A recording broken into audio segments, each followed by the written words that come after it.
Karaniwan ang eksena ng Maleldo kay Pampanga ing pamagpenitensya, pamagsilibatbat, pamamatkrus at pamagpapaku.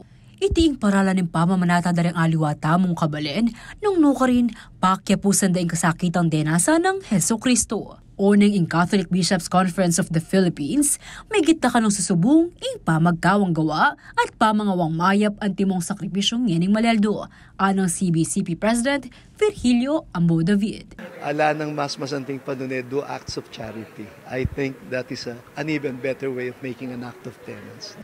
Aparte kanini bistaman pa mga ng maralas a sentro ng atin okasyon o miyayakit-akit at miyayabe-abe na rin pamilya, masanting kanuna din ang dalan niya pamurin in pamag-ayuno o fasting.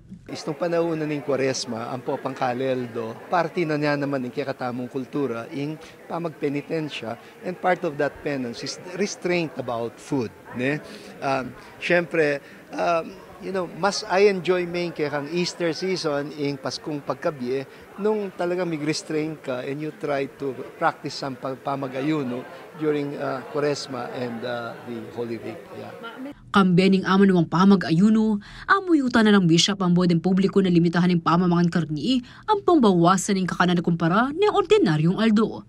Manuwala yan naman ng obispo adakal kapamaralanan bang ing simpleng pamangan, magiyang manyaman, lakwas na kareng kapampangan. So, agyang panahon ng penitensya at intang balong, we're very inventive with food. No?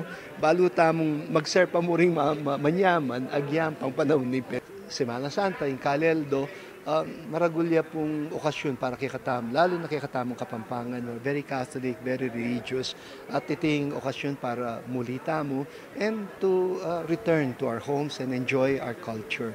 Tinukluyang 25 hanggang 30 ng Marso ing Maleldo, ngening Banwa. Kaya be Injena Lumbang Parungaw, ako ingke kayong talasuyo, liya na kanilaw, ating pusong makabalen.